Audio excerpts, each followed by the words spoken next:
বন্ধুরা, আশা করি সবাই ভালো আছেন। আমিও ভালো আছি। বন্ধুরা, আজকে আমার দুটো রেসিপি হলো আলু দিয়ে বট ভাজা, বটকে অনেকে ভুড়ি বলে থাকে, এবং ইলিশ মাছের পাতুরি, লাউ পাতায় মোড়ানো ইলিশ মাছের পাতুরি। আমাকে যদি জিজ্ঞেস করেন ইলিশ মাছের কোন রেসিপিটা সবচেয়ে বেশি ভালো লাগে, আমি বলবো লাউ পাতায় মোড়ানো ইলিশ মাছের পাতুরি। এই রেসিপিটা খেতে এত মজা লাগে, শুধুমাত্র লাউ পাতা এবং সরিষা বাটা দিয়েই এক প্লেট ভাত খেয়ে ফেলতে পারবেন। আর মাছ তো আছেই। দারুণ টেস্টি এই রেসিপিটা তৈরি করা কিন্তু খুবই সহজ। বাড়িতে খুব সহজেই আপনারা এই রেসিপিটা তৈরি করতে পারবেন। স্বাদে গন্ধে অনন্য এই ইলিশ মাছের পাতুরি এবং টেস্টি আলু দিয়ে বট ভাজা আমি বাসায় কিভাবে তৈরি করেছি, চলুন তাহলে দেখে নেই। প্রথমে ইলিশ মাছের পাতুরি তৈরি করার জন্য আমি এখানে 5 টুকরা ইলিশ মাছ খুব সুন্দর করে ধুয়ে পরিষ্কার করে পানি ঝরিয়ে নিয়েছি, এবং নিয়েছি 10টি লাউ পাতা। লাউ পাতাগুলো খুব সুন্দর করে পানি দিয়ে ধুয়ে পরিষ্কার করে নিয়েছি। এবার এই লাউ পাতাগুলোর এইভাবে করে টেনে টেনে শিরাগুলো খুলে নেব। এর ফলে লাউ পাতাটা কিন্তু অনেক বেশি সফট হয়ে যাবে এবং পাতুরি মোড়াতে কিন্তু সুবিধা হবে। এভাবে করে যতদূর সম্ভব পাতাগুলো না ছিঁড়ে এই পাতার শিরাগুলো সুন্দর করে এভাবে করে পরিষ্কার করে নেব। সবগুলো পাতা সুন্দর করে পরিষ্কার করে নিয়ে এবার ইলিশ মাছের পাতুরি তৈরি করার জন্য মশলা রেডি করে নেব। একটা ছোট ব্লেন্ডার জার নিয়ে নিলাম এবং নিয়ে নেব সরিষা। নিয়ে নেব সাদা সরিষা। আমি আধা ঘন্টা আগে 2 টেবিল চামচ পরিমাণ সাদা সরিষা খুব সুন্দর করে পানিতে ভিজিয়ে রেখেছিলাম, সেই সরিষা ছেঁকে নিয়েছি। এই সরিষা ব্লেন্ডার জারের ভিতর দিয়ে দিলাম। 6-7 কোয়া রসুন দিয়ে দেব। কাঁচামরিচ দিয়ে দেব 3টা। অর্ধেক চা চামচ পরিমাণ আদা বাটা দিয়ে দেব। জিরার গুঁড়া দিয়ে দেব অর্ধেক চা চামচ। লবণ দিয়ে দেব অর্ধেক টেবিল চামচ। হলুদের গুঁড়া দিয়ে দেব অর্ধেক চা চামচ পরিমাণ। শুকনো মরিচের গুঁড়া দিয়ে দেব অর্ধেক চা চামচ। এবার এই সকল উপকরণ খুব সুন্দর করে ব্লেন্ড করে নেব। খুব ভালো করে ব্লেন্ড করতে হবে, কোনো প্রকার দানাদার ভাব যেন না থাকে। প্রায় 2 থেকে 3 মিনিট সুন্দর করে একটু ব্লেন্ড করে নিলে স্মুথ একটা সরিষার পেস্ট রেডি হয়ে যাবে। এবং আমি অল্প একটু পানি ব্যবহার করেছিলাম, পানি ব্যবহার করে এই সরিষার পেস্টটা রেডি করে নিলাম। এবার একটা বোলের ভেতর এই সরিষার পেস্টটা নিয়ে নেব এবং এর ভেতর দিয়ে দেব সরিষার তেল। আমি এখানে 4 টেবিল চামচ পরিমাণ সরিষার তেল দিয়ে দিলাম।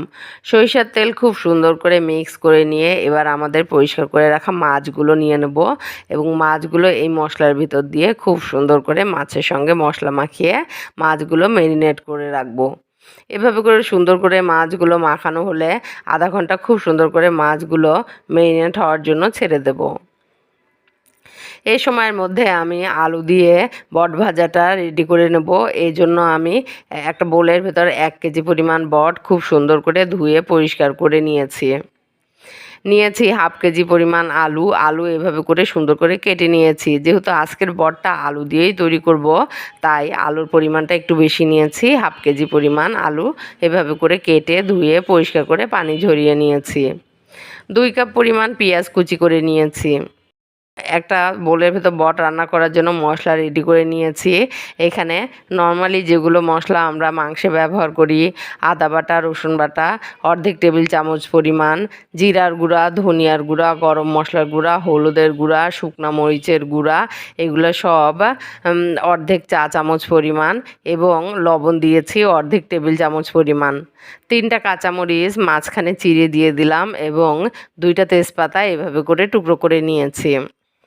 এবার চুলায় একটা প্রেশার কুকার দিয়ে মশলা সুন্দর করে কষিয়ে এই বটগুলো দিয়ে খুব সুন্দর করে নেড়েচেড়ে একটু কষিয়ে নিয়ে অল্প পরিমাণ পানি দিয়ে ঢাকনা দিয়ে ঢেকে সুন্দর করে এটা কুক করে নেব। 6 থেকে 7টা সিটি তুললে প্রেশার কুকার বন্ধ করে দেব এবং প্রেশার কুকার ঠান্ডা হওয়ার জন্য ছেড়ে দেব। এবার প্রেশার কুকার ঠান্ডা হওয়ার জন্য ছেড়ে দিয়ে আমাদের ম্যারিনেট করা মাছগুলো নিয়ে নেব এবং লাউ পাতাগুলো নিয়ে নেব। একটা লাউ পাতা নিয়ে এর উপরে সামান্য সরিষা মিশ্রণ এভাবে করে মাখিয়ে দিয়ে উপরে একটা মাছ দিয়ে মাছের উপরে আরেকটু সরিষার মিশ্রণ দিয়ে এভাবে করে পাতাটা সুন্দর করে মুড়িয়ে নেব। একটা পাতা দিয়ে সুন্দর করে মোড়ানো হলে আরেকটা পাতা নিয়ে পাতার উপর এভাবে করে মশলাটা একটু মাখিয়ে দিয়ে পাতাটা অপর পাশ দিয়ে এভাবে করে ঘুরিয়ে সুন্দর করে একটা পাতুরি রেডি করে নেব। কোনো প্রকার সুতা বা টুথপিক কিছুই লাগবে না। এভাবে করে সুন্দর করে একটু মুড়িয়ে রেখে দিলেই কিন্তু পাতুরি রেডি হয়ে যাবে। এভাবে করে সবগুলো পাতা দিয়ে সুন্দর করে ইলিশের পাতুরিগুলা র্যাপ করে নেব। সবগুলো ইলিশ পাতুরি রেডি করে নিয়ে চুলায় একটা প্যান দিয়ে দেবো এবং এই প্যান গরম হলে এর ভেতরে হাফ কাপের একটু কম পরিমাণ রান্নার সয়াবিন তেল দিয়ে দেবো।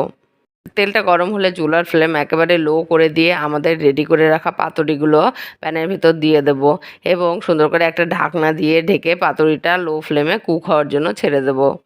এভাবে করে পাতুরি কুক করলে আলাদা কোনো পানি দিতে হবে না, যেহেতু ফ্লেমটা কম করা আছে। এই পাতুরি থেকেই পানি বের হবে এবং সেটা দিয়েই কিন্তু মাছ এবং শাক খুব সুন্দর করে কুক হয়ে যাবে। এভাবে করে 10-15 মিনিট কুক হওয়ার পর দেখব পাতুরি থেকে পানি বের হয়েছে এবং আমাদের পাতুরিটা খুব সুন্দর করে কুক হচ্ছে। 10-15 মিনিট পর ঢাকনা তুলে নেব এবং পাতুরিটা সুন্দর করে উল্টে দেব। একটু সাবধানে উল্টে দিতে হবে যেন মাছটা ভেঙে না যায়। সুন্দর করে উল্টে দিয়ে অপর পাশও কুক হওয়ার জন্য ঢাকনা দিয়ে ঢেকে আরও 10 থেকে 15 মিনিট অপেক্ষা করব। লো ফ্লেমে উল্টে পাল্টে এভাবে করে দুই পাশ প্রায় আধা ঘন্টা কুক করে নিলেই আমাদের পাতুরি কিন্তু খুব সুন্দর করে রেডি হয়ে যাবে। আর যখন আমাদের পাতুরিগুলো খুব ভালো করে সিদ্ধ হয়ে যাবে তখন চুলার ফ্লেম একটু বাড়িয়ে দেব এবং চুলার ফ্লেম বাড়িয়ে দিয়ে এভাবে করে সুন্দর করে পাতুরির দুই সাইডটা একটু ভেজে নেব। এই সময় পাতুরি দিয়ে এত সুন্দর একটা সেন্ট বের হয় যা আপনার মন ভরিয়ে দিবে। এভাবে করে সবগুলো পাতুরি উল্টে পাল্টে দুই পাশে একটু ভেজে নিলেই আমাদের কিন্তু লাউ পাতায় মোড়ানো মজাদার ইলিশ মাছের পাতুরি রেডি হয়ে যাবে। এবার চুলা আর একটা প্যান দিয়ে এই প্যান গরম হলে এর ভেতরে হাফ কাপ পরিমাণ রান্নার সয়াবিন তেল দিয়ে দেব এবং তেলটা সুন্দর করে গরম হলে আমাদের রেডি করে রাখা আলু দিয়ে দেব।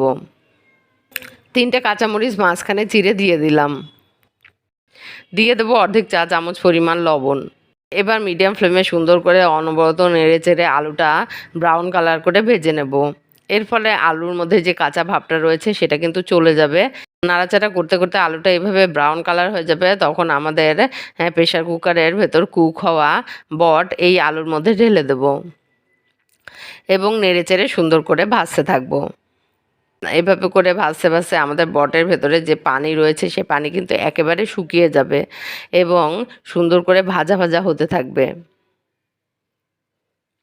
বট ভাজি করার সময় বট কিন্তু উপরে ছিটকে ওঠে, তাই সাবধানে করতে হবে এবং চুলার ফ্লেম খুব বেশি না বাড়ানোই ভালো। মিডিয়াম ফ্লেমে রেখে অনবরত নেড়েচেড়ে এভাবে করে বট ভাজিটা রেডি করে নিতে হবে। মিডিয়াম ফ্লেমে নাড়াচাড়া করতে করতে যখন দেখব আমাদের বট এবং আলু এভাবে করে ব্রাউন কালার হয়ে যাবে তখন কিন্তু আমাদের বট ভাজিটা রেডি হয়ে যাবে। এবার সুন্দর করে একটু পরিবেশন করব। একটা পরিবেশন পাত্রের ভেতর আমাদের বট ভাজিটা দিয়ে তার উপরে একটা বোল দিয়ে এর ভেতরে আমাদের সুন্দর করে কুক করা পাতুরিটা দিয়ে একটু গুছিয়ে পরিবেশন করব। আমার রেসিপিগুলো ভালো লাগলে সবসময়ের মতো বলছি লাইক কমেন্ট করবেন, শেয়ার করে দিবেন, পাশে থাকবেন। ধন্যবাদ।